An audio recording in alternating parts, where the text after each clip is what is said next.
What's going on, you guys? Yeah, everyone grab their pink comforter. I got the worst haircut ever. This is my haircut. Look at that. Oh, and then you said Pat Dixon does have a past. He's Ray DeVito. His chin is kinda neato. He's Ray DeVito. He is a Guido. He's not a pedo. His name is Ray DeVito. Problems with his feedo. He's kind of retardito. It's Ray DeVito. His chin is pretty neato. That Ray DeVito. Your information he'll repeat-o. That stinky Guido. That's Ray DeVito. Rock Bottom podcast starts now. What's up? What's going on, you punks? How are you? Ray DeVito, Rock Bottom Podcast. I'm here with Chanel Omari. How are you doing, Chanel? I'm doing great after I just heard that song. It's amazing. I'm Ray DeVito. So catchy. It's a good song. What a great freaking song. It's a hit song, I tell you. Let me tell you something. Anyone who's in a bad mood needs to listen to that song. You hear that, you punks? And over and over. It will get you out of the worst mood ever. I swear. It's amazing. There you go. I like this. I like you come in with positivity. There's not a lot of positivity on this show, so I like it. Yeah. Why, is it male toxicity on this show? Oh, there's toxicity. It's really? not. It's not male toxicity. There's some negativity. Yeah. Flimsy Greenberg, he brings negativity. Yeah. Don't read the free chat. I'll put up the chat. Don't. It'll derail the show. So. This goes up later on like iTunes and stuff, so no one knows that there's and don't worry, I will not put up any chat that's like and crazy insulting. Okay. Some good-natured ribbing I'll put up. Usually they make fun of me. They don't make fun of my guests. I'm used to roast. I mean, have you ever done roast? Like, I've done roasts. I've been roasted. I'm like, you know what? I mean, not that it should be normal, but yeah, thank you for being considerate not to put up such mean comments. Yeah, no, it's that could be mean. Don't be mean. Don't say that. If you say really, are they like that mean? Can they be really mean? Right now, no one's chatting, so it's fine. But yeah, they could be. They could. All right, I'll put up mean. Nah, they're good people. Chanel Omari, comedian, is also a host of the podcast Chanel in the City, and the TV reality star. Yes. Oh my God. Right? Like, that's the funniest thing. That's part of my resume. Yeah. So you got introduced to the world on Bravo's Long Island Princesses. I did. So I was doing comedy actually I was doing comedy by then. I was doing open mics. Like, this was like over 10 years ago. And I was producing behind the scenes. I was producing for Bravo. Like, we were casting, and Andy Cohen was like, listen, we want, he's like the big head of Bravo. He's like, we want a mini housewives, a younger, polished housewives from Long Island, 6 best friends, really people who have real history with each other. So the funny part is I was helping casting it at first because I'm like, no, I was like young. I was 26. I was like into my party mode, but working hard. And I was doing stand-up. So like, yes, I and then all my friends were like, you're crazy. You're doing stand-up and this is your ticket. Everybody wants to be on TV. Right. So then they were like, who are the mover and the shaker? So I pitched my friends, and then my friends were like, we can't do it without Chanel. So then they were all like, oh, so wait a minute. So you were trying to get your friends, but then you didn't want to be part of it. Well, that's kind of weird for your friends. I did, but I didn't. Like, for me, I wanted to I saw myself more of not a reality star, more of like a serious stand-up and writer and producer and actress. And at that, by the way, in those times, none of us are those. None of us are those. Silly me. Yeah, none of us are those. Still, all these years later, no. Ray DeVito is gonna knock your asses off because that's the reality. That's just a delusion. We think about that when we're young. We're like, I want to be this. Meanwhile, we don't have the luxury. It's like, if you get on TV, you should just be grateful. Or if you make it viral on social media, you should be grateful. Because at the time I was like, oh, okay, yeah, of course I'd do reality TV. But if this is all drama, if this is fighting, I don't know if that's for me. And then when they realized I was like the connector of the group, it was like, I was like, yes, I have to be part of this show. Like, when am I ever going to get a chance? Which is kind of bad because I feel like I was an extreme. Like, I gave everything up for it, if that makes sense. Right. Like, even sometimes I would have to not go to shows at night because they were filming and they couldn't film. They didn't have the permit or the permission to film in the comedy club.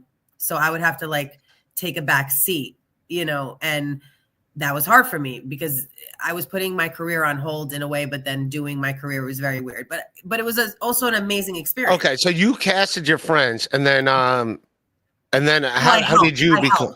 I helped with the co-producing. I was like one of the co-producers. Yeah. All right, I got to read this because otherwise this guy's going to get mad at me. Flimsy Greenberg, you didn't read my last super chat about your Oriental guest. So in protesting you, this show, and whoever this who or is F. Ray DeVito. Jesus, Flimsy. Jesus. Wow, man. This guy used to be my friend a month ago. Now he hates my guts. Yeah. Why? Flimsy. I hung out with this guy in Atlantic City. How could he hate Ray DeVito? You're too nice, Ray. Flimsy. Come on, man. Yeah. Comes in with this negativity. F. Flimsy Greensburg. How about that, Flimsy? Come on. Yeah, Flimsy. Come on. Don't be mean to Ray DeVito. Come on, Flimsy. Get it together. Did you not hear my theme song? That puts everyone in a good mood. It makes everyone get along. Go listen, rewind this and go listen to the theme song. You change your attitude, and then you come back here, Flimsy Greenberg. Come on. I love the name. Jesus. Flimsy Greenberg. What a name. What is that a real name? That's what they call his erections. That's how he got that name. Flimsy. Jesus. That's a fuckboy name, Flimsy, okay? Flimsy. Not pretending. Flimsy is a fuckboy. Come on. Mommy issues. Flimsy's got him. Oh, man. Who, what, why? Why are comedians so damn sensitive? I'm a sensitive guy. Who, what, why? I'm very sensitive. I like Flimsy, by the way. I still like you, Flimsy, but you're a punk. No, he's a nice guy. Why are comedians so damn sensitive? I don't know. Cartoon cat. Who, what, why? Are you that sensitive? Did you get your feelings hurt? I think so. I think most comedians are. I think that's why we're like so smart and so. That's why we're smart, you sons of bitches. It's right. This is called intelligence right here. You're looking at two faces of intelligence. I think we're very correct me if I'm wrong. I think we're very underestimated where comedy people don't realize it's like the stepchild of brilliance. It's almost like it's brilliance. I tell you, it's brilliant. You're sitting there writing jokes. You're being strategic. You have to make the joke make sense to most people. So you have to be like an average. I gotta dumb it down for Flimsy Greenberg. That's tough. You gotta dumb it down for Flimsy. I gotta dumb it down for Flimsy Greenberg and who, what, why. I gotta dumb it down for them. And you got to have all these personalities. And then I don't know, as a kid about you, but me as a kid, I was very sensitive because like either I was bullied or I had to make sure nobody would fight. So we got bullied. Unlike you, Flimsy Greenberg, we got bullied. I love how you're using his whole name. Flimsy Greenberg is the bully around. Here's another bully. T.O. Hank, enough yapping, sweetheart. Stand up. Let's see what you're wearing. All right, I'll stand up. There you go, T.O. Hank. Get a stand up. Get a look. I will. Yes. Theo Hank. What is he, Dominican? Theo. No, he's I met him in real life too. He's a giant Benito Santiago and Steve Balboni fan. Wait a minute. You've met these fans in real life? Yes, I met Flims. People? I met Flimsy and I met Tio. Yes, I met them. That's pretty cool. That's cool. I think Tio might have given me these for my birthday. I think he gave me. Was this you or is this Dirty Deeds? Really cool. Ken Griffey Jr. Tops traded rookie card and a Barry Bonds tops traded rookie card. So that's pretty cool. I love that. Yeah, so he's he's actually a good guy. But every now, but then again, I'll show him what I'm working with. I'll like show him a shoulder, like, hey, look at that, Tio Hank, huh? He's like, I'll unzip my little sweater. Yeah, the things I do for Tio Hank, this son of a bitch. That's like, you got to up the ante with that price. Jesus. I mean, Ray DeVito is worth like, I mean, I don't even think they can afford you, can they, Ray? Yeah, he's it's like $200 is like probably super expensive on this. No, Tio Hank's a good man. You're with Gino a lot. What has he done for you? He's been everywhere. Hook up with Ray. He can get you onto the stand Tuesdays monthly and maybe a leather jacket. Show it to her, Ray. Are they both? By the way, Gino and I are cool. Gino and I had a riff, but we made up at the stand. He's which is good because I like the guy and I didn't like feuding with them. And let me tell you something. You inspired me. Can I tell you why that night? For everybody listening, yes, I am friends with Gino. We have been hanging out together. And yes, a lot of times in comedy, Ray and I talked about this. It's like you'll help somebody, but they won't help you. He's helped me, though. He's put me on his show. He's encouraged me. There's times where, like, you have a show at the stand or a show at another comedy club. You can't always put your comedian friends. But I disagree. Like, Ray's always going to have his friends back. One thing about Ray. So I feel like you'll always, like, put people on. You'll always, like, make sure to advocate for people. And I love that night you were like, fuck it, let's squash the beef. Like, I don't think you were there when I squashed the beef. Yeah. Yeah, so. And it was really nice to see. Like, you were like a bigger person. I was like, yo. Yes, I am a big person. Take that. I was like, this is what this looks like. Then maybe I should it's like, what would Ray DeVito do? You know what I'm saying? In a situation where you're like, should I be good? Should I be bad? Should I be good? And I'm like, oh, this guy is, to one of my friends who I love dearly, is being like, yo, let's squash this. Let's just get along. I squash beefs. You squash beef. You're good. I squash beefs, Jimmy. Which is so cool. I'm a good person. You're a good person. That's what I wanted to say. Like, in comedy, there's a lot of drama, or reality TV. There's a lot of drama stir up and people don't realize it. Or let's compete. And you're very cool. You're very I'm very cool. And speaking of cool, this is the jacket he wanted me to show you. Is that the jacket? There we go, man. $600 jacket. A Buck Mason jacket. There you go. I love. You should have given that to Gino. You and him could have been leather buddies, like Grease, leather buddies. Oh, I can only afford one leather jacket. I'm happy you guys got along because that's what I'm saying. That's how I am. I squash beefs. The beef squasher. Wait, what was the beef about? I don't even know. Oh, don't worry about it. It it's over. Matter. It doesn't matter. So, do you think you're going to be best friends? Is the question.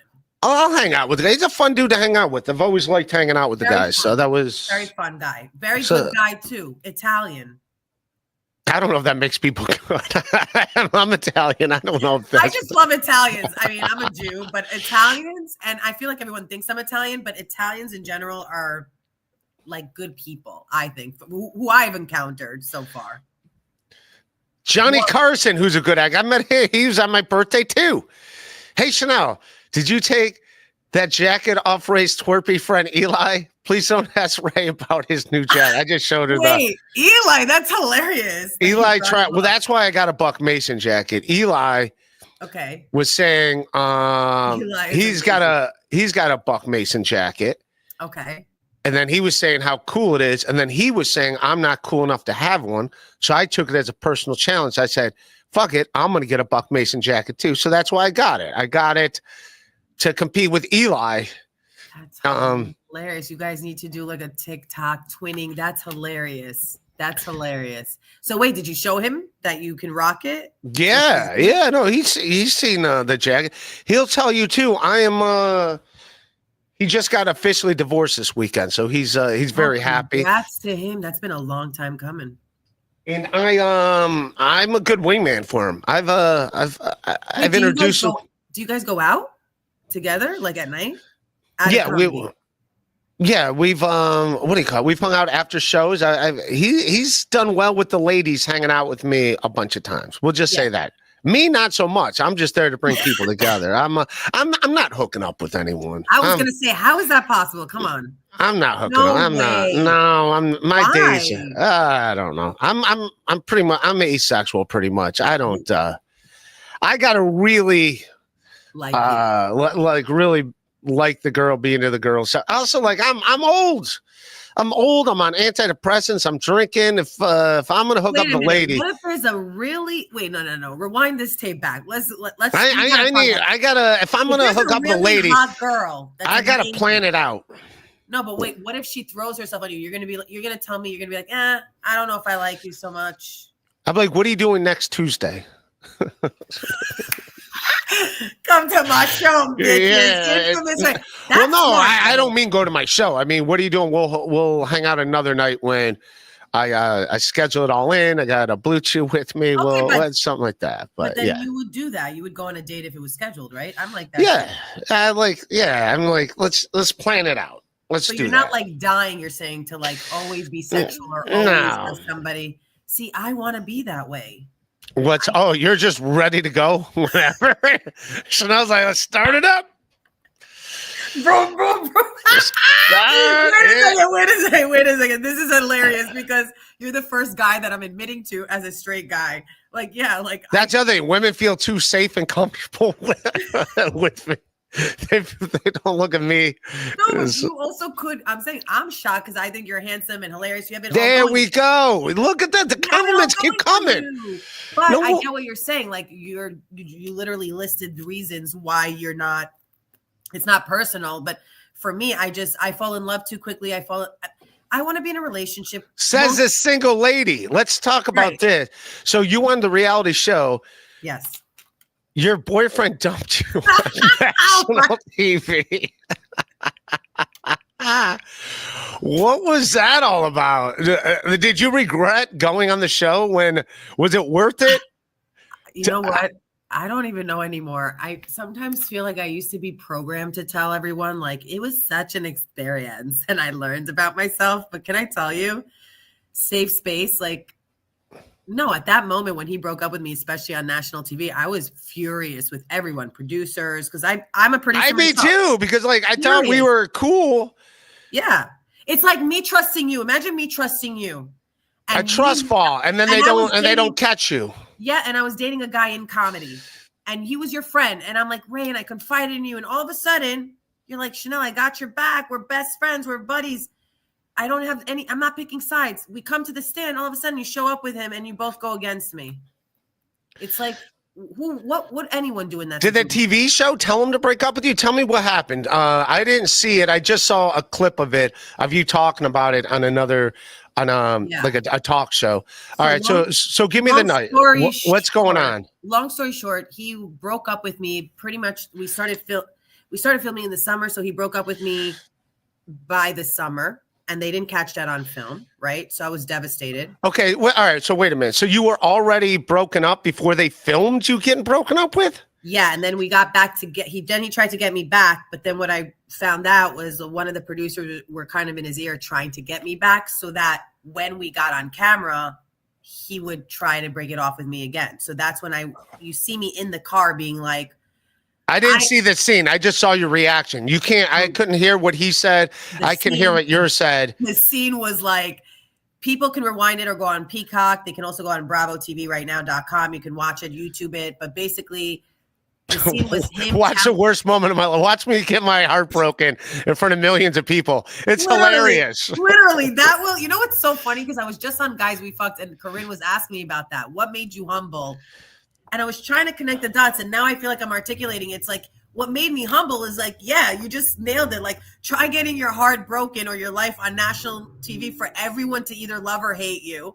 You can't control it, right? Think about being in high school, wanting to be accepted or loved, and I'm getting shitted on by the guy that I love. And people. What did he say to you? Tell me how it went down. Basically, he was like. By the way, he broke up with you in a car. That's a very high school thing to do. When people break up with you in a car. In the front seat of a car, like it's a movie. Grease. Skylight. I can laugh at it now. While there's a skylight, like over a rainbow over your house, being like, basically, he left me for his 19-year-old ex-girlfriend, which is a very common thing that a lot of men. They're like, a lot of adult men have 19-year-old girlfriends. No, just ex-girlfriends in general. They leave me for their exes. It's like it's never done. But you were his ex. Wait a minute. So he left. So he left you to go back to you. So he left his ex to go back to his ex too. So all right, he just recycles old shit. All right, and you were old shit at this point. I mean, you're not 19. You can't compete with 19-year-olds. And shit, I wanted to. Hey, this is the recipe of. I was literally playing a commercial recipe for Cymbalta, why you shouldn't commit suicide because your boyfriend is leaving you for a 19-year-old that you can't even ask the fucking plastic surgery guy to make you. There's like no. No, don't. You didn't need him. So tell me when. I like how you're opening up more here than you did on Guys We Fucked. Huh? Take that, Kareen and Kristen Hutchinson. Take that. I explained to them, but like, I feel like I'm going into more. Now that I'm thinking about it, I'm going into more detail, thinking like, wow. Give me the details. What are these details? Lay it out there. I'm going to shut up and let you yap. The details was that basically he comes back around telling me that he wants to have closure and talk about us not getting back together. And I was like, and wanting a chance again. He was confused. He was like, I don't want to be with you, but I want to try to give us a chance. So I basically didn't want to deal with the shit. So I go, let me break it down for you. That was like the iconic scene. I was like, let me break it down for you. I know you left me for your ex-girlfriend who happens to be younger than me. I kept saying 19-year-old girlfriend with thinking society would understand the stigma of like that cliche, a guy's always leaving his wife or girlfriend or somebody he loves for a younger girl. Meanwhile, not everybody goes through that, but in my situation, it was that. And it was my biggest fear. I was 26 going on 27. I wasn't like really sure about myself or my life. I was sure about like wanting to be with him. I wanted to marry him. Our families met. And then I always had a trust issue that he would be with her. And how old was he? He was younger than me though. He was 21 years old. Oh, okay. So for him, all right. Well, that's you. You were the one rocking the cradle. No offense, but you're the dude. He's 21. Oh my God. Ray DeVito is the mirror that we all need. So now I realize that after therapy and after healing, you're just upset he was doing to that he was going to pull a Chanel on you. That's what it is. Now I'm kidding. Now I see through it. Now at first I'm like, who cares about this 19 thing? Ray DeVito has insights and jokes. Yeah. So he holy shit! I didn't even think of it like that. Really? Yeah, you were the one that was. All right. I guess I was projecting because you're the one bringing up this whole night. Like I never would have thought about, but you're the one that brings up this, and then it turns out he's 5 years younger than you. But you would have never thought about age. Well, now that I'm thinking about it out loud with you, you're right. Yeah, the age gap between you and him is bigger than the age gap between him and her. 100%. She was 21. She was 19. I was 26. He was 21. And that was probably my fear. You're right. But the fear, but if I was 21 and dating him, no, I'm sorry. If I was, we were both the same age, 27, 28, and I was dating him and he did leave me for someone 19. That's not so far. Like that's a woman's fear. Yeah. My first girlfriend was 2 years behind me in high school. Like I was, so that's normal. So I'm not so much of the victim, but it was more like he wasn't. You're not the victim. He did on national. He's 21. He did on national TV. But he's 21. Like premeditated. That's what is the principle of the whole story. Why everybody on Twitter started going like there was like a campaign against him, and everyone was like on my side. Was women are going to relate to me because this guy broke up with me. It's a younger girl. It's automatic. Even though you're right, you're making a great epiphany. If people still care you were 30 years older than him in this. 5 years. But when they're 21, if you're 21, 5 years. I was also going through. It's like 25% of your life. You were. I'll tell you why. It's 25% of his life. Because I was going through another breakup. This is why you can't date. How many guys were you dating at the same time? They're going through all these breakups. You're going through 3 breakups at once? Jesus. DeVito is on a fucking. They don't mess around in Long Island. Jesus. No, because I was. No wonder why Billy Joel has to drink so much. He's got to deal with you ladies out in Long Island. I'd be drinking and driving my car into houses too if I was. I don't blame the piano man at all. Put up with this shit. This is why he talks about a bottle of red, a bottle of wine all the time. It's like no, but for serial daters, I feel like I was more of a relationship. No, I only had like 4 or 5 major relationships in my life, like that I took seriously, that I loved, or I thought we were in a relationship. Clearly, we were in situationships here. Yes, it's situationships on national TV. But that was the whole kicker. Was it was? What did your parents think about you dating a guy? Because I saw the episode. They wanted you to get a doctor or a lawyer. Meanwhile, you're dating a dude that goes to community college. Guy that skateboards to community college. He's an insurance broker. Oh, he was an insurance broker? I don't know. I should have known when he needed to take my blood. That should have been the legitimate, literal sign. What do you mean he wanted to take your blood? Was he a fucking vampire? He wanted me to sign up to be his client. But like most guys that care about you, they're not going to like make you their customer, their first customer. And you have to take blood work. And like, who knows? You know, I always made a joke. Why do you need blood work to get insurance? What was he going to be insurance? What kind of insurance? Life insurance, health insurance, and life insurance. Life insurance at 25? I don't have life insurance and I'm old. Fuck life insurance. Where were you during that time when I needed you? Yeah, that's the question. Why did God, like, he should have sent me all of you players before. It would have been nice, and maybe I would have made these mistakes because I would have talked it out with real people that had common sense. Because, yeah, I let him play me, but then I played into the narrative of this. Play me. No, that's say it together.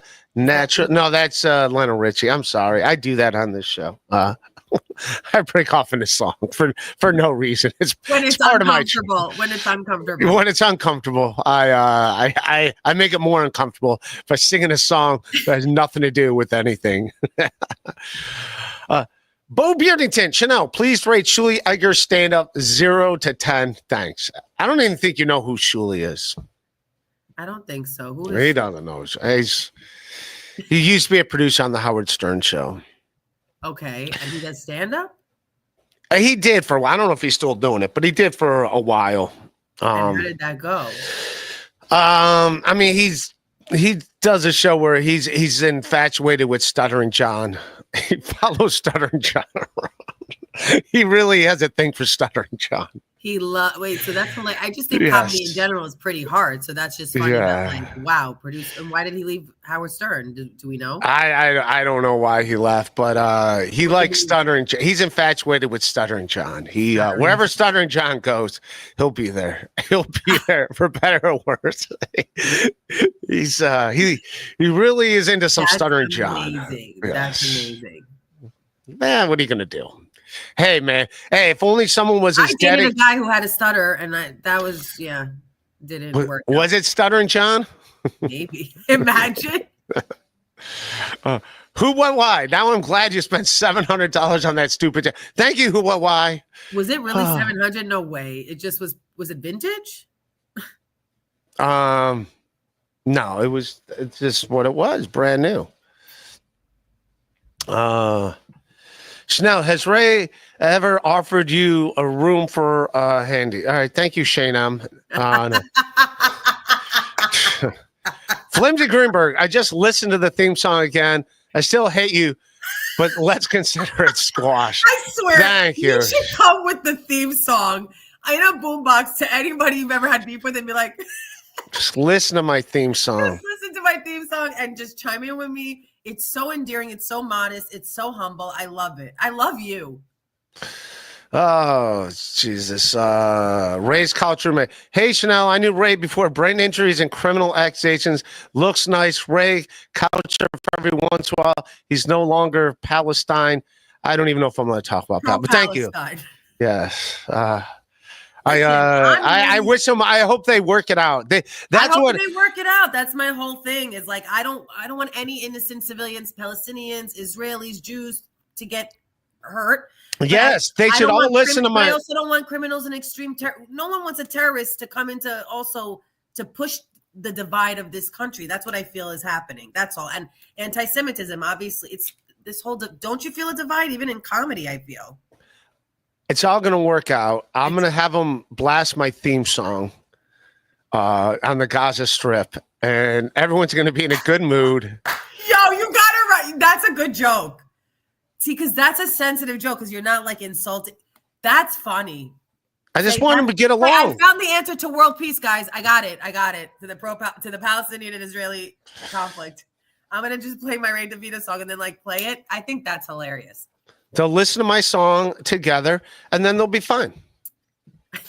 Who, what, why? Ray, as the number one proponent of purchasing the jacket, I feel my last comment may have been over the line. I was upset. It's all good. It's all good. Who, what, why? It's these people. They're very respectful. Yeah. It's fair. Who, what, why? See, they come around. The handy, but it's okay. Yeah. New Jersey Ranger. Hey Ray, are you into what's up, punk? No weird stuff. Come on, man.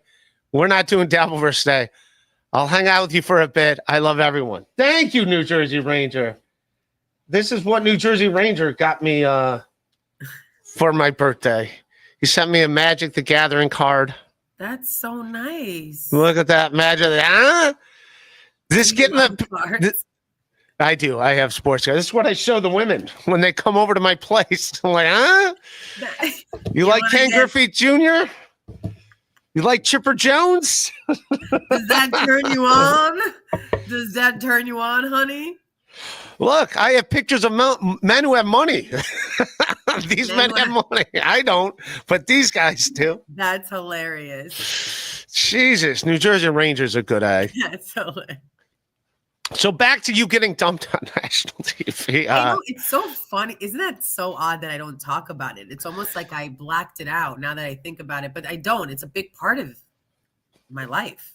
So so one of the producers told the guy, like, yeah, get back together, and then dump her on national TV. That was a real thing. It was more no. The producer was like, I think you should have a talk with her if you guys are having these feelings. You know, producers are very much, it's not their fault. They're producing the segment to try to make it real. He's like, right. He was like, you have feelings for her. She has feelings for you. We know that. She's not over you. She's talking about it on national TV. You're not there. You should want to come on and tell your side of the story, which, by the way, from a producing standpoint is a very fair thing to do, right? Let him, but not to come on and humiliate me and have like 5 other people have your back. That's not a fair fight. And then I'm solo and my dad's inside while I go in and break down and cry. Like sometimes I have this like very tough exterior. I think people misunderstand me because I want to, you know, if I have to defend myself or protect myself or tell the truth, I think he wanted to be like the hero on national TV. Like, hey, I'm leaving you for this other girl, but by the way, it's because you suck and I'm great. And I was like, oh, no. This ain't going down. You know, I was like a girl from the Bronx. I was like, you actually left me. I gave him the time. I basically shared the timeline with the audience because they didn't know when he left me, how he left me and why, and how he's trying to come back strategically to break up with me on national TV. So usually Bravo wouldn't have aired that because that's called the fourth wall. You're breaking the fourth wall. But in this scenario, it was such a big piece of the story where he wanted to come on and break up with me almost again purposely. Is it because you didn't sign up for his insurance? If you would have been his client, he would have stuck with you. And I was. No, how fucked up is this? Oh, you were his client? He took my blood and everything. I got accepted. I was his client. How fucked up is that? And that's what I'm saying. Man. The trauma that I have to work through. Dude, that's crazy. Like I was his client and he's still abandoning me. Because I couldn't talk to him anymore as an insurance agent because he was my agent. And I did it as a favor, as like, you know, the girlfriend who supports their boyfriend and to do well. And I was like, what do I have to lose? I need life insurance anyway. I need health insurance anyway. He's helping me get a better deal. Now, look, do I know the ins and outs? I feel like there was a lot of also like, I gave him actual physical blood because you have to get blood work. But I'm saying usually girls don't do that. A lot of my friends were very wary about the relationship taking like a toll on me, but it was a serious relationship for me, or according to me. So imagine you feel so blindsided that all of a sudden someone wants to break up with you and it's because of somebody else. And then they're trying to pretend like they're not the villain, they're the hero and you're the bad guy. So then your career is trying to, like, he wanted my career kind of to be up in flames because he also knew how much this gig mattered to me, you know? Right. I'll say he was trying to hurt you too. He was trying to hurt me in a sense where it's like, I'm bigger than, right. Like I'm better or bigger than you, even though I was down already. And I'm like, that's so not my character. Yeah. So how many episodes into the season was that? That was the 5th episode. And how many episodes were there total? And there was 10. 10. So that's right in the middle. Right in the middle. And it was a lot. He did it for sweep weeks. He knew what he was doing. And then he had the audacity, the nerve to like try to sue me and the network. Sue you? What? Like saying like the way you depict me was not, I'm like, you are who you are. You are the fuckboy player that you are. Meaning you can't hide who you are in the decisions you make on TV. Like everyone wants to blame producers or the network. You can't blame everyone to the extent. Okay. But if you are a shitty person, if you do shitty things, it's going to come to light. You might as well just admit it and be like, that's what I always did. I was like, I'm not a perfect person. I make mistakes. And so I think the audience forgave me a lot, you know? So what happened after that? Did you start dating again? Like on the show? Well, the show wanted you to date, right? They did. But that was after the show wrapped. It was very hard to date because I was on pretty much every single dating app you could think of and dating site. And I would go on the dates. And when the show was at its highest peak, everybody that went on dates with me, the guys wanted to know about the show or the other girls. It wasn't like genuinely trying to know me as who I am or wanting to date for real or with intention. And I was really looking to date. In my culture or most cultures. That'd be hilarious if you dated and they all break up with you on TV. They all like on Wait TV. a minute, like, no, it's not so far actually fetched. The next guy, I did have something similar where it's like, because I'm a public, because when you're in the public eye in general, even as a comedian, you're like out there, you're still Googleable. The minute like your breakup becomes public, it can affect a lot of areas in your life. It really can. Like I would sit there and people would be like, I'm so sorry that he broke up with you. And I'm like, why are we talking about my breakup when I'm trying to move on? So how hard is it to move on? You know, like, right. Because everyone's reminding you of it. So you didn't date anymore on the show after that. What was the next episode about? What were you doing on the next episode then? So the next few episodes was about my sister's wedding, like getting ready for that because she got married at a young age and she's still married to the same guy. On TV? She got married on. So, okay. So the wedding was on national television. Yeah. All right. And then did they throw the... And I did a speech and everything with jokes and it was horrendous. Oh, really? You bombed? Bombed at my own sister's wedding. Oh, man. They were like all like Middle Eastern immigrants that didn't understand any punchline. And all my friends were like, give her respect. Give her respect. Yeah. Man. I went through a really hard time during that time. There's like a lot of pressure about like a lot of major things in life, right? A breakup. Did you catch the bouquet or did they just hand it to you? You did catch it? They threw it at my face. I was like, I got it. I got it. Oh, man. Were the other girls on the show also at the wedding or is it just... Two of my best friends out of the cast were, but the rest of the cast weren't because my sister didn't allow me to like invite that many friends because of the expenses with the plates. Right. So it was hard to invite the whole cast, to be honest. I would think if Bravo's going to film it, Bravo would pick up some of the bill of the wedding. You would think so. It's like they wanted to, but it had to be also genuine. And even if they did, they couldn't have what they wanted because it was still her wedding, right? So they had to organically, like if I didn't want the rest of the cast there, not me, but if she didn't, then the producers kind of had to comply, which then became a storyline of why they weren't there, right? That just gives them more drama, like, oh, we weren't invited to Chanel's sister's wedding. And then that becomes the next few episodes. Never mind, I don't know Chanel's sister, but still, I wasn't invited. Never mind. Right. Never mind that I never met her. We're close, but we're not that close. And like, yeah, you know what? Like, we're gonna talk about it now but it wasn't. It was gonna be like the next storyline, I think, for season 2 more if we had a season 2. And I saw the thing you said. You guys got a bunch of backlash. Like people didn't like you guys. They said you were spoiled rich brats. What's new when you're 6 Jewish girls from Long Island? It's like, I called it personal anti-Semitism at the time, but of course that's hard. Everything. That's no offense. Every time a Jew doesn't get their way, it's anti-Semitism. Every time. But it's like Jesus to have that crutch every time something doesn't go right. But because to be fair, when you ask, they came at you so hard. To come at people so hard for every little thing that they felt bothered by. It's like a comedian when think about like those people that come to you after the show. They're like, I didn't like that. That was offensive. I don't know. Some comedians get that, some don't. But you're never going to please everyone. So it was more like, well, what are we doing? We're just existing. So that means you don't like us because we're just Jewish girls that are stereotypes. I get it. That are triggering you. But like, what does it matter to the girl in Alabama if I don't work, let's say, just giving an example, because they depict us as like women that didn't work, which I get it. That's frustrating, which afterwards, by the way, Bravo changed their culture and showcased, you know, people that are hard workers. And we were hard workers, by the way. I've had jobs my whole life. I've been a producer and a writer my whole life. I pick up freelance work. Like I do what I got to do to pay the bills. Just because you're a public figure doesn't mean you don't have that. So I think at the time, it's like 6 Jewish girls, like, I don't think they were ready for that, to be honest. They couldn't understand it. Like, why am I watching this? Why do I care? Why do I care about their problems or their drama? It's like Housewives, but it's not even a Jewish thing. It's like rich people thing, which we weren't rich. We weren't rich at all.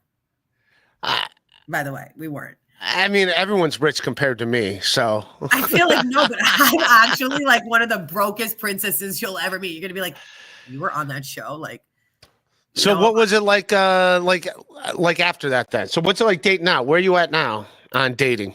Now I'm signed up for a matchmaking service called 3 Day Rule, which is amazing. What's 3 Day Rule? You really set hellbent on finding a fucking boyfriend. Like, you really give a shit that much?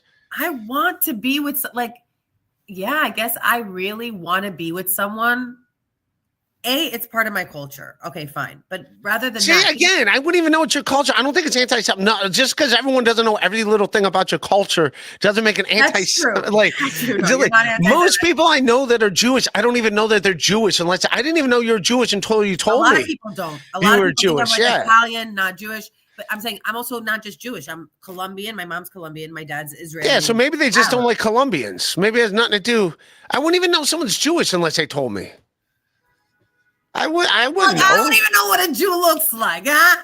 Gabatswana. You think I know what a Jew looks like? Nah, I mean, I could see Neil Diamond and be like, he's probably Jewish. Like, you know, some people think I'm Jewish. Really? No, I would think Italian right away. You all right, well, there you go. It shouldn't be. We say it like it's like a bad thing sometimes, like, oh, Jewish, like the nose or a myth. Like, you're right. It's not. It shouldn't be that way. You have to like reframe your mind for positive thinking and like acceptance. And my mind wasn't programmed anyway. You bring up anti-Semitism makes me think. That's all I'm saying. I felt that during the time of the show, it just, I don't know. We were fighting that. We were fighting a lot of anti-Semitism, but a lot of backlash of like, why are you guys so mad at us? What did we do wrong? And it was always an excuse after excuse. You're not a role model for people like the working class. You're not a role model for people in general, humanity. And it's like, but that's not. I don't think nobody's watching Jersey Shore thinking that these guys are role models. Like, that's what we were trying to like make the point. Like, we're not here to be a role model or a messiah or an example. We're just human beings going through our lives. If you don't want to watch it, change the channel kind of thing. But yeah, who's getting that was what their kids together sitting around the TV watching like the Real Wives of Hip Hop or something. Like, no one's doing that. So we're writing letters, get the Real Housewives of Hip Hop off the, that would be racist, but they were. That would also be anti-Semitism. It's all. Somehow that would be anti-Semitic. I don't know, man. Yeah, I don't know why, like, everything, I don't know. I just find that, like, it's just convenient to say everything's anti-Semitic. Like, I don't know. It just seems like. I don't think it's convenient. I mean, since October 7th, I think there's real truth to it. But I also think you have a joke to it where it's like, it is funny that sometimes some people, some Jews can take it to another extreme, like, I guess, or be extra sensitive. But we teach within the culture to kind of raise awareness and, like, what's it called? I don't know, like catch it before like it's spread that, you know, oh, they didn't mean it. Oh, it's not personal. Like sometimes it is. Sometimes who's your five favorite Jews? Who do you got? Oh, good one. Jerry Seinfeld, love. That's one. Can't think there's not you don't like Deborah Messing too. Who? Deborah Messing. She's a comedian and an actress in Will and Grace. Have you watched that show? Yes, I've seen Will and Grace. Okay, Will and Grace. There's more. There's Emil Hirsch. He's an actor. He was just in a lot of movies. Actually, he just got into another movie on Netflix that I forgot the name of it, but it's something called More Money or something. All right. Okay. There's more. I feel like there's so many and I'm like blanking out. Wait. Harvey Weinstein, he's in there. Jewish non-criminals. Okay. There's so many that I'm blanking. What am I? Oh, Montana Tucker. She's great. See, you're having a tough time, and you're Jewish. You think you would? There's not many. There's not Natalie Portman. There's not many. Scarlett Johansson. Okay, we're on a roll. There you go. You got 5. You got like 1% of the entertainment. We don't rule the entertainment industry. I liked Adam Sandler when I was a kid. Oh my God, Adam teenager. Sandler. So I got to say Adam Sandler. Okay. Then I got to go Neil Diamond. Okay. And then the 3 Beastie Boys. And we're done. That's 5. That's cool. I love that. There you go. I love that. See that? You're not anti-Semitic. No, I like 5 of them. Are you kidding? We're on a roll. I like 5 of them. What are you talking about? Don't you agree there's a I can draw a turkey with 5 of them. 5 Jews. There's 5 Jews. I love 5. Listen, that's more. That's all we ask for. It's just like 5 of us. Just like 5 of us. Just like 5 of us, man. But you know what? There's 5 good ones out there. 5 good ones. But I'm just saying there's a limit between anti-Semitism, you're right, and then like maliciously or being malicious about it, being racist about it, Right. and then being funny about it. You're right. Like there's not everything has to be. Yeah, no, I just think like it's all over the media now, and it's like most people don't even know that they what do you call it, that they are. So that's I know. It's subtleness. I think because they have to explain it more and they have to like be more proactive about it, or just in general be like, stop a friend and be like, this is let me talk to you about how I feel. But since when was the world even getting to this place? I never remember it. I remember it differently. So who was your last boyfriend? My last boyfriend, that's a good question, was 2 years ago. I would say 3 years ago. He wasn't my boyfriend though. I feel like now that I think about it, it's my situationship, but it was the last guy I guess I dated. I liked, I had Where'd you meet him at? he was in comedy. Is he a comic? No. Do I know who he is? Okay, all right. He was in management, tour management, but for certain comics, and it was a mistake that I made because I never shout where I ate, and I don't suggest it or encourage it. I think it's the worst thing anybody could do, because then if it doesn't work out, even though I wanted it to, it will affect your career in some way that you don't want it to, which is it, by the way, also not necessary for both parties, because you could be adults about it and still work at the same club or work on the same like road gig or tour with other comics, even if the person. Okay, so all right, so how did it end? That's what I want to. How did it end? Yeah, He cheated on me. Oh my God! So is how did you catch? Did he tell you he cheated on you, or you caught him cheating on you? It was because it was a situationship. It was a number of things. It was, I knew he was cheating on me 100% because. How do you know he was?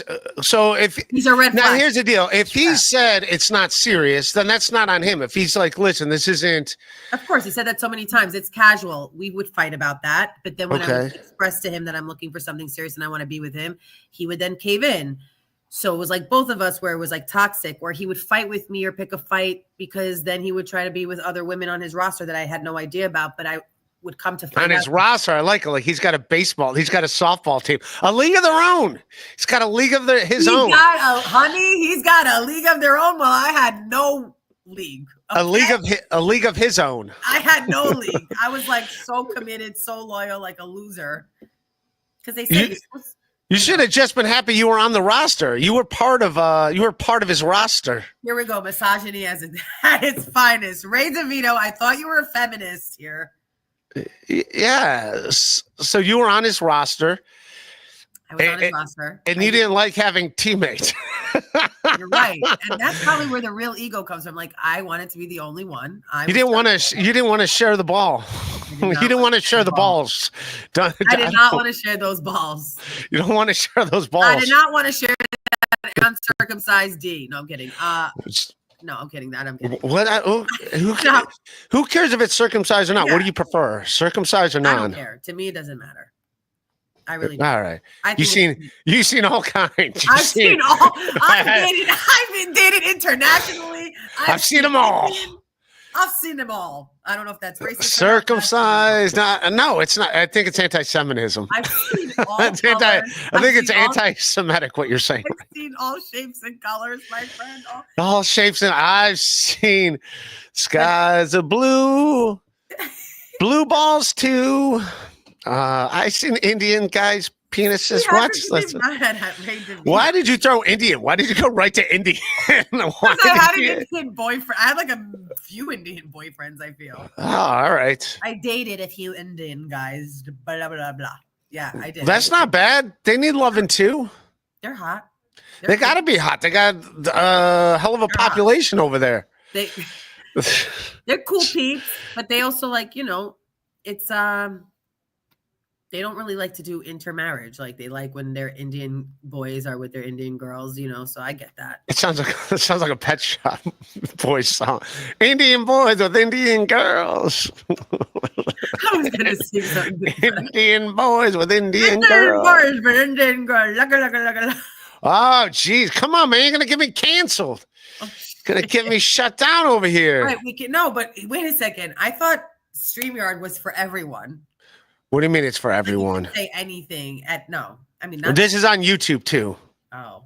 Yeah, it's on YouTube too. No, this was a joke, but obviously, we accept everyone and their mother. And their mother. What? I think it sounds like mothers are the worst. I don't know. I'm getting drunk I'm literally on this organic juice cleanse. I don't know about you, but I'm trying to get healthy because I'm single. Well, not for long, because we'll see how this matchmaking service is gonna.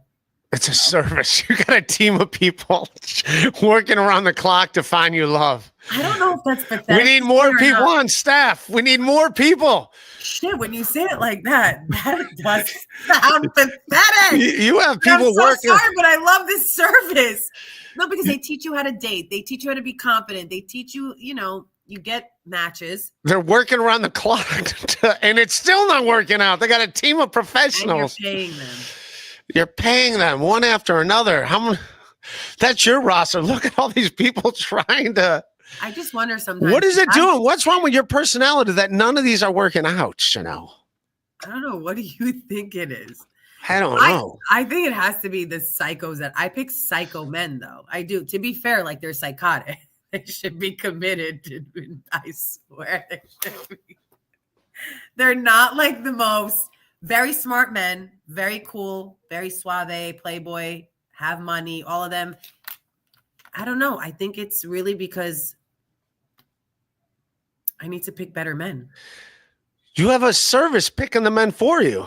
So that's what they're saying. Now they're saying you need to pick better men. We're going to pick it for you. We're going to help do the due diligence. Are they going to go on the dates for you? They go on the date for you? How good is this service? They they meet the dude. They go on a few screener dates with them. And they're like, okay, you ready for the mess that we're about to show you now?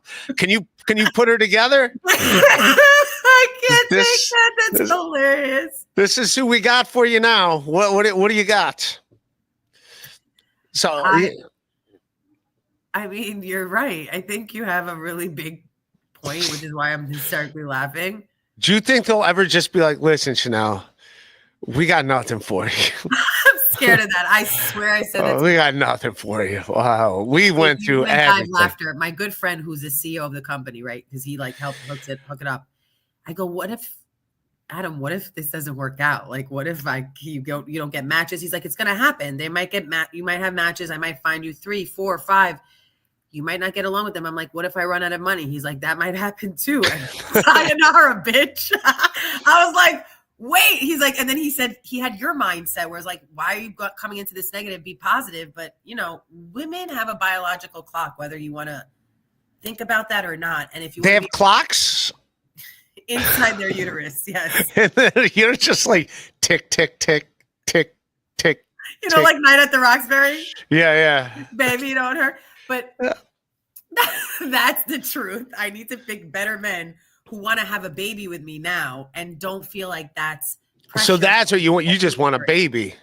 But no, I want to find love. I want to fall in love. Isn't that so much fun to fall in love and be like Kourtney Kardashian and Travis Barker kind of love? Have you ever?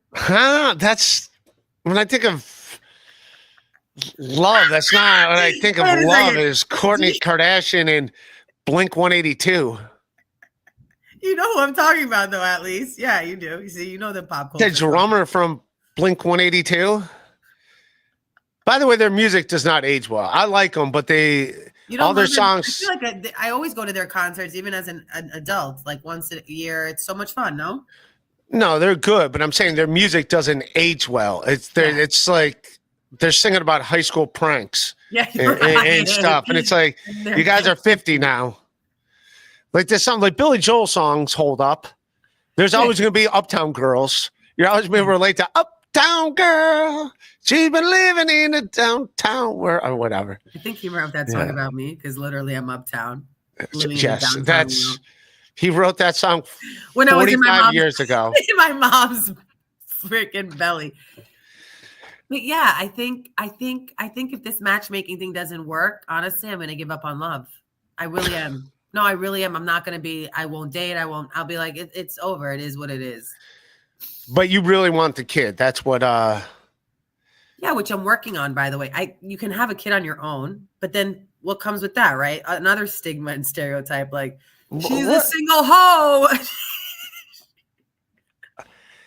Yeah, but I mean, if you do it yourself, I guess. I don't. What's your goal? All right, forget the marriage. And what's your goal? Like, what do you want to do in comedy? Okay, I would love to have. So comedy is my first love. It's my first baby. I would love to have a. See, you already have a baby.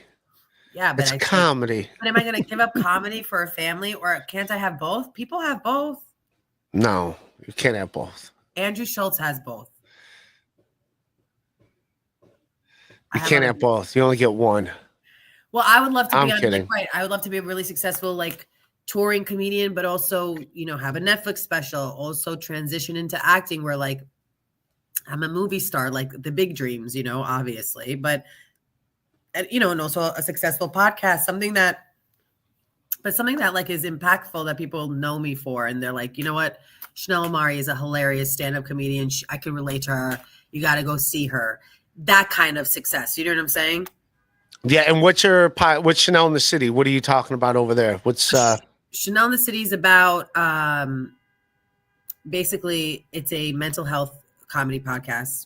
By the way, we're going to have Ray DeVito on it. And it's basically a mental health comedy podcast that covers pop culture topics. And we have like different types of celebrities. Like we had Kevin Bacon on, we had TJ Miller on, we've had Cedric the Entertainer. So a lot of people, housewives, they come on, they talk about. And then Ray DeVito. We have all the celebrities, and then we got Ray DeVito. We dropped the bar a little bit. We got Ray DeVito on.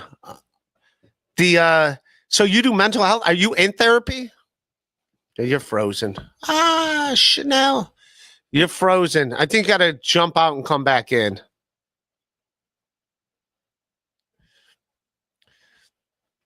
All right. Can you see me? There you go. All right. You froze. You're back now. Yeah. Now you're back. All right. So tell me about your mental health. You're in therapy? I'm in therapy big time. Today I have a therapy session at 4:00, right after the Ray DeVito show. You see? That's wicked there. What did if this doesn't work out, I could be a singer. And Ray's like, please, this bitch is not gonna work out in anything. No one sings worse than me. You have a good voice. Wow. No one's ever said that before. No one has ever said you have a good voice like I have a little Billy Joel, a little Frank Sinatra. Okay. No, I do not have a good voice. What do you talk about in therapy? What was your last therapy session? I talk a lot about my ex-boyfriends. Damn, let them go. They're out of your life. Jesus. That's a warning sign to future boyfriends. Like, dude, she's never gonna let go. No, but I feel like I do let go, but I also think I also I talk about comedy. I talk about like my career. There's a thing in entertainment where talk about your eggs and your clock. Your clock being the eggs and the clock. Stress. So, all right, what did you talk about last time? Your ex? You're still talking about once I have an ex-girlfriend, like that's it. You don't talk. No, it's. I mean, I might talk, but I mean, I don't care. It's been so long, but once they're out, I mean, they're. No, I think it's more. They're out. Why am I giving a shit about what they're doing? I don't I have old cars that I don't sit around and think about. Like, I mean, they're out of my life. They're out of my life. I'm not sitting around like, man, that Chevy Cavalier, dude. That Chevy Cavalier I had, man. Oh, you're right. Wow. Wait, That's, you're really that was actually- one hell of a Chevy Cavalier. I can't believe it's not in my life anymore. I wonder what that Chevy Cavalier is doing now. This is Probably got other drivers in it. I don't like the other drivers in my Chevy Cavalier, dude. Who cares about your ex-boyfriends? Move on. Great analogy, A. B, you're right. I didn't even think of it like that because the therapy sessions, you know, therapy is supposed to help you heal through different things. I could be using that energy in therapy with other stuff instead of healing through him. It's been 2 years. It's literally also almost 3 years it's going to be in. And you're still, do you think he's sitting around thinking about you all the time? Obviously, but I would want, you think about I that. wouldn't want him to. Like, no, he's definitely not. If you want him to be thinking about you, then I promise you he's not. Well, then how do you get them to think not. about you? How do you get them to think about you? I think he's not. I think he's over you. Is he still in your life at all? No, it's different if you got to see him all the time. But if you're not seeing him, who cares? No, we have no contact for 2 years. I think with me, it's more of the trauma. And I think it's the like, I wasn't ready to break up. So it's like somebody when a parent abandons a child and the child doesn't know that the mother left them at a gas station to be looked at after 4:50. So he left you at a gas station? That's Jeez. how I felt. Like he left me at a gas station and went with the other woman and like pumped their gas together in a fucking Subaru. And then that's what they call it out in Long Island, pumping gas together. You want to pump some gas together? You and me. Hey, honey, yo, you want to do this John Travolta? Yeah. You want to see my? You want to see my hose or what? Get your leather jacket. I love when I used to say about him, like I used to like put up analogies on my stories and I would be like, yeah, everybody can share this with my ex. He can share this with his hose. And then Instagram would be like, edit this comment. This is the last comment you got in trouble for. Because you used hose. Victor Mature. Ray, you're the Pluto of the Dabbleverse. Pluto's someone smart, right? Or are we talking about the Disney character? I try. Teamster Tim, did you change your belt yet? Yes, I changed my belt. What belt? I changed my belt on my car. Well, I didn't change it. My engine belt. Since we're talking about cars, yes, thanks, man. Thanks for the $20. Yes, I did change my belt, man. My car is running immaculately. Gotta take care. Worry about the car you got, and you're like, I don't have a car. I just don't have my whole car. But I want a car, and I like to drive because I'm thinking I should get a car for the summer so I could drive. Yeah, who needs a boyfriend? Get a car, dude.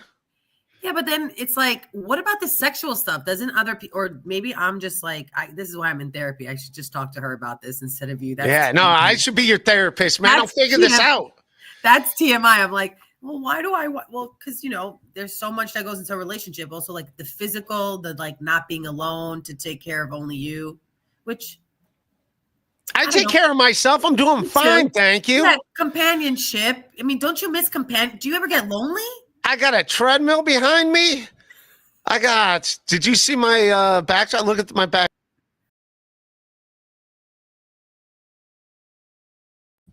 Do you feel like you hit rock bottom? I have laundry bag. No, well, it was called rock bottom because when I came back to Ohio, I was living in my sister's basement. Oh, we've all lived in our parents'. Now I'm living in someone else's basement.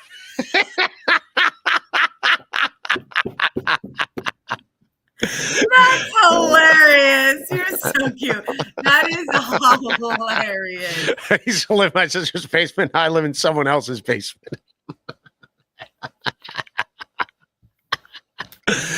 I got laundry baskets, got a treadmill. That's why there's a treadmill in my backdrop. I use laundry baskets instead of suitcases. That's what I do. Put everything in my laundry baskets. That's smart. But you never. Yeah, thank you. But when you think about like an ex-girlfriend, you don't think about.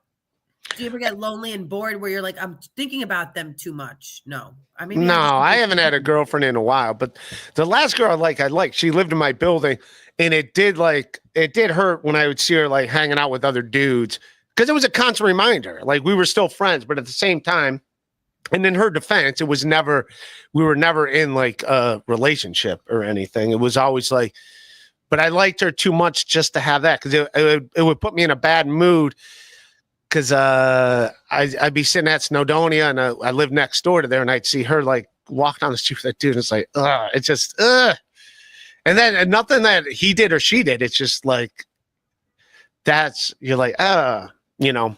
But Right. she was a nice lady though. But that's my point. It's not about like, right, being in a relationship or labels or situation. It's like, when you share some like or mutual like, and then it doesn't work out, it's always awkward. Like when you said, oh, have you run into him? Like, I haven't been able to run into him, thank God. You're like, I've been trying to run into him. I've been trying. But I've also been trying to avoid it, let's be honest, too. Oh, really? Oh, yeah. That's why I'm saying it affects the career sometimes, because you want to have the successful career in comedy, and then you don't want, it's political. There's politics in comedy sometimes, and people telling. It's always political. Why? It's always political. It's always the left's fault or the right's fault. There's no other way. It's got to be one of their faults. Why does it have to be political all the time? I'm joking. I'm like, yeah, maybe can people just judge me for me? But yeah, so ex-boyfriends and me, we don't do so well. we don't do so well. I have a joke that they're in my basement currently. They're in your basement, all of them? Buried there, yeah. All the Indian guys too? There's a lot of Indian dudes down there. Why does it smell like curry? They're all down there. It's coming from downstairs. Yeah. Oh, Jesus. All right, we'll get ready to wrap up. I like to do about an hour. Nice. I like this show. Yes, it's a fun show. Everyone hit like, hit subscribe. There's Chanel on Instagram. Follow her, Chanel Omari. Yes. Thanks for doing the show. And what else you want to plug? Plug whatever you want to plug. Check me out. And Ray's going to be doing my show. So if you can't get tickets to May 1st, check out the show on May 1st. We're going to have Punky Johnson from SNL there. And the money goes to City Harvest if you purchase a ticket. So help us out, support us. I host the show.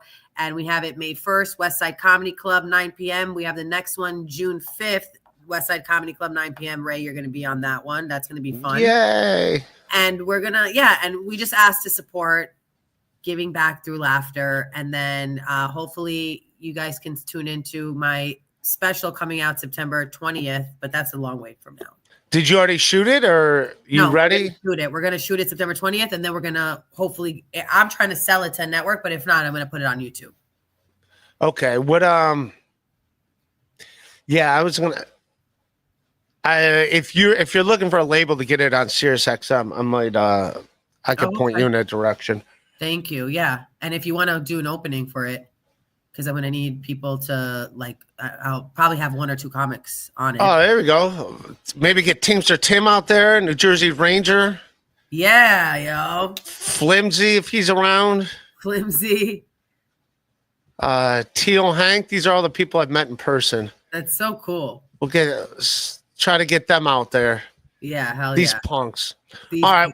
Well, thanks for everyone. Hit like, and listen hit to subscribe. the podcast, by the way. Chanel in the City. Follow me at Chanel in the City podcast at Chanel Omari. Yeah, thank you, Ray. You've been really kind and amazing to me, by the way. Thank you for the spot, and hopefully we'll do the future show with you on your show. I love your show. Oh, thank you. Great audience, always. Thank you. All right, and next Tuesday at the Stand, come, you punks. All right. I love everybody. That's a show. I'll see you guys later. Peace. Peace.